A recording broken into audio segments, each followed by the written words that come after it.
All right, we are back with your favorite podcast show of the week. This is Location Weekly, and it's episode number 469. We're recording live on June the 16th. Brianna, how's it going? Going, you know, another day working from home, trying to remember what day it is. How's it going for you? It's going all right. It's been beautiful weather. We've had like basically 2 straight weeks of sunshine and warmer than normal for this time of year up here in Toronto. And the whole week again is supposed to be sunny and like approaching 90, ish all week. So, can't complain. It's good. Nice. There's no baseball, there's no sports. But other than that, that's my only big real complaint right now. We're good. So, yeah, Well, good. got health, you got food, you got, everybody's good. So we're okay. Anyhow, we have a good show for you this week. We don't have a members at home guest for the first time since we've been in COVID, as our guest has been pushed to next week. But we do have four industry news stories for you that we wanted to cover off this week. And as always, I will let the lovely Aubriana start us off. All right. So there's a new technology that's been announced through a partnership between two companies, PopID, which is a Cali Group company. I don't really know much about them. And then another group called Wasserstrom, and they're basically an integrated distributor or manufacturer for food service equipment and supplies. So, obviously working in the restaurant industry there. And they've launched a nationwide offering for a biometric solution to help employers just maintain the health of their facilities and provide a healthy environment really overall. So they're calling this technology Pop Entry Plus, I think. And what it does is it combines a few different things. So they have facial recognition and then temperature screening. So it gives, companies and organizations sort of the security feature. So the way that it works is workers and consumers can just scan their faces with their mobile device, and you add like personal information through the secure web portal. And then when they get to the place of work, there's like they have their temperature taken, and there's another type of a scanner there at the door that will allow the door to unlock based on making sure that all those things, check out. Your temperature's good, facial recognition is good, and then it can automatically unlock the door. So think of somebody maybe working in like a food processing plant or, anything that maybe is transporting, food and beverage items to restaurants, things like that. So they're saying that they're also going to give certain establishments this certification, which they call POP certified. And POP actually stands for Protecting Our Peoples. So just in case you wondered. Yeah, but I think this is good, like being able to sort of identify what's going on with people and scan and, just trying to keep your workplace healthy. And I know that we've been talking a lot about what are the different things that we can put in place where groups gather, whether that's places of business or, going out to eat for entertainment purposes and, just socializing. So I think that this is important to start to think about what are the technologies that we currently have that can be repurposed. I mean, we've talked a lot about what you're doing with ground level and your company and how you're, rolling out certain offerings to make sure people are socially distanced properly, that people aren't breaking certain rules, making sure that, that the number of people inside of an establishment is counted. And so this is kind of another offering there. I think these are going to continually be more and more important in most places. I think that, there's certain areas that due to, I don't know, maybe politics or just people in general are slow to adopt anything like this. I mean, some places don't even want to wear a mask. We're Yeah. in Georgia here, so, that can be frowned upon in some places outside of the city of Atlanta. So I think that like this is going to be important, especially as we're not really sure what's going to happen. Like, if we're going to see another spike of COVID coming in the fall or a wave now that things are starting to slowly reopen, and what those implications are. So I think as we can continue to keep ourselves safer, whether that's in any environment, there are good measures to take if they don't these aren't things that are costing people a lot. So it's a pretty good story. Yeah, it is a good story, and yeah. So these guys, are a group that we've come to know at the LBMA for the last little while. Yale Goldberg, who's one of the VPs there, spoke at Retail Loco last year in Seattle about their PopID platform, and so they're a division of Cali Group, Cali Burger, the chain. They own a robotics company as well called Miso, and yeah. So these guys are they're always trying to find ways to kind of take their facial rec technology and kind of move it into something really useful. And so when we last talked to them a year ago, they were using PopID as a platform for facial recognition based payments. Instead of you going up to the McDonald's kiosk and tapping and doing all those things, you pay with your face. We know KFC is doing that in China, and a number of other companies are doing similar things. And so PopID was really sort of one of the companies kind of pushing that. And I think what we're seeing here now in this partnership with Wasserstrom is really kind of playing on the need for solutions to help in the safety and regulatory requirements that are created by COVID. And so, in this case, we're talking about facial recognition and temperature being taken to enable entry into a building, into a room, into an environment, for workers and consumers.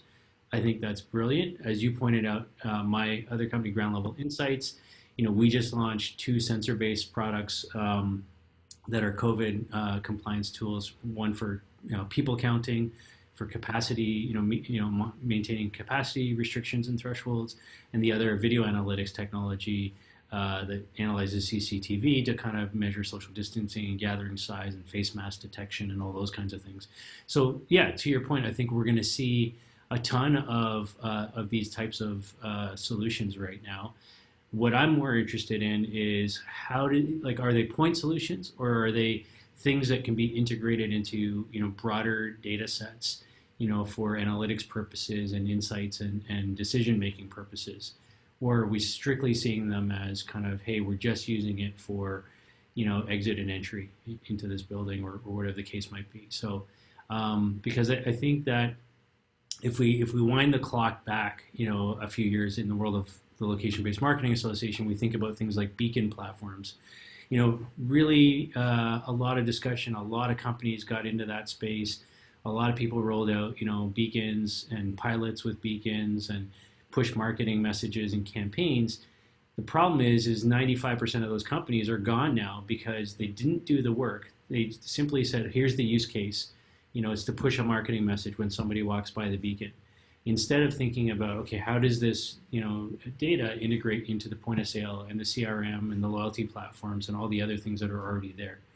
And I think that's something we need to think about as we're building this next wave of solutions that are, going to be driven by COVID, but I think, have a longer term opportunity, from a data point of view. Yeah, I mean, I definitely agree with you. I think that, are you like picture people, or are you just making film? Like, what's the big idea?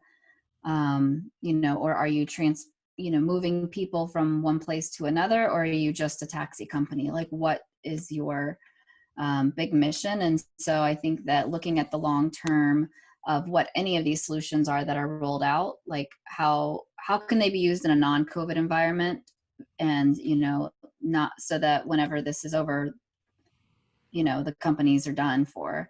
How can they be repurposed and leverage that data in other ways that can still drive revenue and safety, for businesses and consumers? So there you go.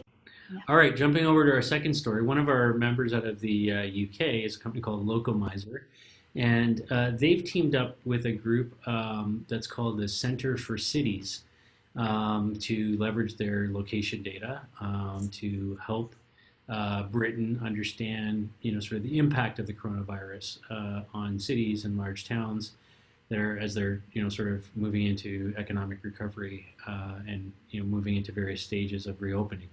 And so they built this thing called the High Streets Recovery Tracker. and it maps all these cities across the UK, across Britain, and shows you map by map, city by city data, comparing economic recovery.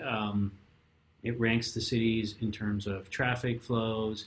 You can go through and kind of look at by size of city, understanding where the people are coming from before and after the lockdown, like how many of them are, live outside of the city and are coming into the city for work and, or staying in the suburbs, those types of things. So a lot of interesting insights and data.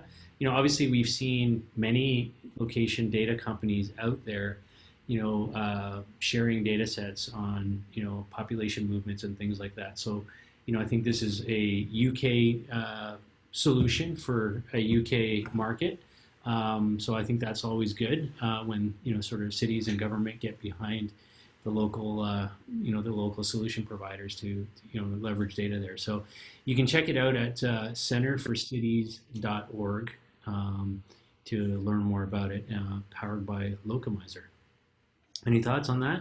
Yeah, I mean, I think that this is just slightly different. I like that they're focusing on the economic impact a little bit more versus just the spread of the virus and, transmission and things like that. So I think that this, to me, is a little bit more forward thinking. And I like that they're. I mean, as a location company, it's like it's tough times, right? Like this is a hard time. We've seen a lot of consolidation. We're seeing people probably start to phase out. The economic impact on the industry is very visible. As it is in many industries right now. But I think that, trying to provide relevant information and tying it back to economic information versus just, interests and behaviors of people or just simple like spread growth,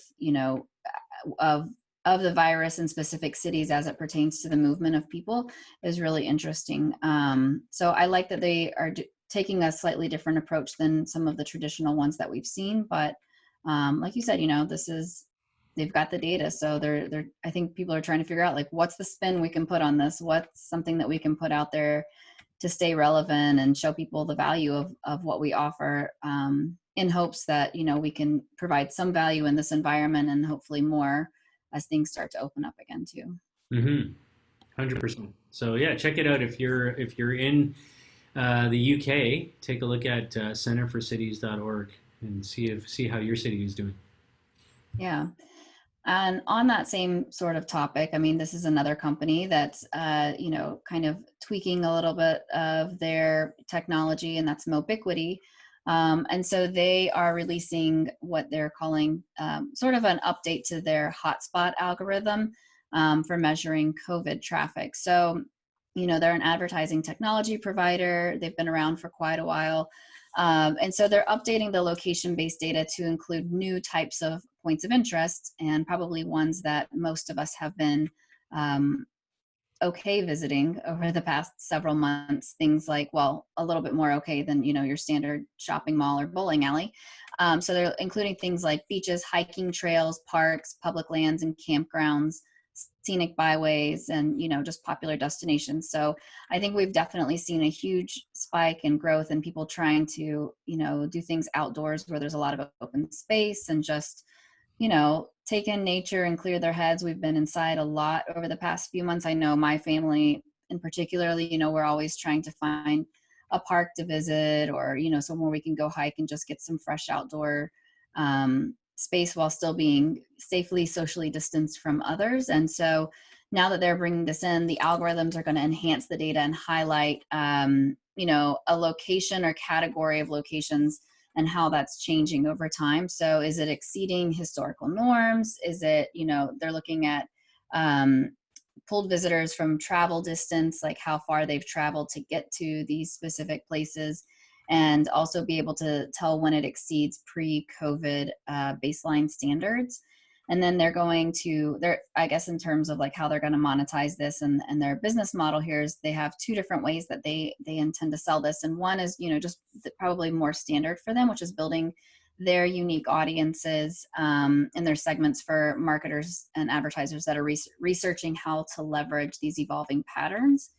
And then the other would be, working with state and local municipalities so they can research the effects of how, what does this data show in terms of reopening, and obviously certain critical business segments of the economy and what is the impact there. So again, we're seeing location companies try and figure out like where else can we make an impact with our data. What is it saying as it pertains to consumers moving around, the spread of COVID, or the implications for the economy. And so another story from Mobiquity. Yeah, and I like two things I like about this story. One is that like the previous comment that you made on Locomizer, is that they're focusing on economic recovery and not just the spread. So I think people are making that transition from tracking the virus to tracking the sort of reopening economy and what's happening there. So I think that's really important. And I think too, the other thing I really like is they kind of mention in the release here that this data includes hiking trails, parks, public campgrounds, those types of things. So I think that's really interesting too, because what especially here in Canada, what's really interesting is that we're coming into our summer. The warm weather is here. Most people in this country spend a lot of time outdoors, camping and at cottages and on lakefront properties or whatever. So that's what happens here. And so just understanding sort of that type of movement as well, and not just the commercial aspects of what's going on, I think is really interesting. And so I'd be keen to know a little bit more about sort of what they're doing exactly with these algorithms that they're talking about around hotspots, but and what those baselines are that they're comparing to, from sort of a pre-COVID perspective. But I think, to your point, I think every one of these location data companies right now are trying to find a way to position themselves and position the data that they have as a valuable insight. And I think there's a lot to be said for it. I think not just businesses need to pay attention, but governments and municipal organizations need to pay attention as well. So, like I know right now in Canada, to what I just said, I think that the tourism sector, and the sort of associations that support that industry here, are just gearing up and trying to figure out what they're going to do, and data is a big part of that. Yeah, I think where there is a big opportunity for location data companies is if there is more of a real-time type of reporting. So for example, the past few weeks, like we've been trying to go to some of the different like public lake parks or, river parks. And there's been several times that either the park is too full and, they're not letting anybody in, or, we just determine like, hey, this is too busy for where we're comfortable going at this point. And so, having but you drive, right? So you drive out there, you get there, the kids are excited, and then you're like, oh, sorry, we're not going, Yeah. like we got to go to the plastic pool in the backyard. Yeah, we went for a nice drive. I'm like, how about some ice cream, Yeah. Or like, you get really excited about, we're going to have a picnic in the car. It's going to be awesome. Like you just try to change it. But, I think the ability to be able to sort of know what's going on as it pertains to this current environment, and for us as consumers to have that information readily available would be helpful. I mean, it would be helpful to the park rangers as well, right? Because they're tired of telling people that they can't come in and turning people down, and so having something that could, very easily track that, I think would be really beneficial to everyone. So if you're listening and you can do that, roll it out. You do it. Yeah, there you go. All right, final story for this week. Jumping all the way over to Singapore now. A company over there called Moving Walls has announced that they've acquired a company called Ahoy, which is an ad tech company. Both of these companies are in this sort of location-based space. Ahoy is a location-based advertising platform, and Moving Walls is a well-known player in the region in the digital out-of-home industry. In fact, we talked about Moving Walls, I don't know, maybe a year ago, as they had launched a platform for measuring, out of home using mobile data and things like that, which obviously is an ongoing topic these days. And what's really interesting, just as a quick sidebar, I was talking to my counterparts over at the DPAA and some of the out of home industry associations recently, and very interesting data coming out on sort of the impact of billboards and out of home during COVID, right? With people not driving around and not cars not on the streets, people not on the streets. What has that meant for that industry, and then how is it going to look coming back, right? And so I think that's fascinating to look at the data again relative to those types of properties right now is super interesting. So anyways, that being said, that's not the story. The story is about this acquisition in the market there, and obviously COVID's decimated that market, but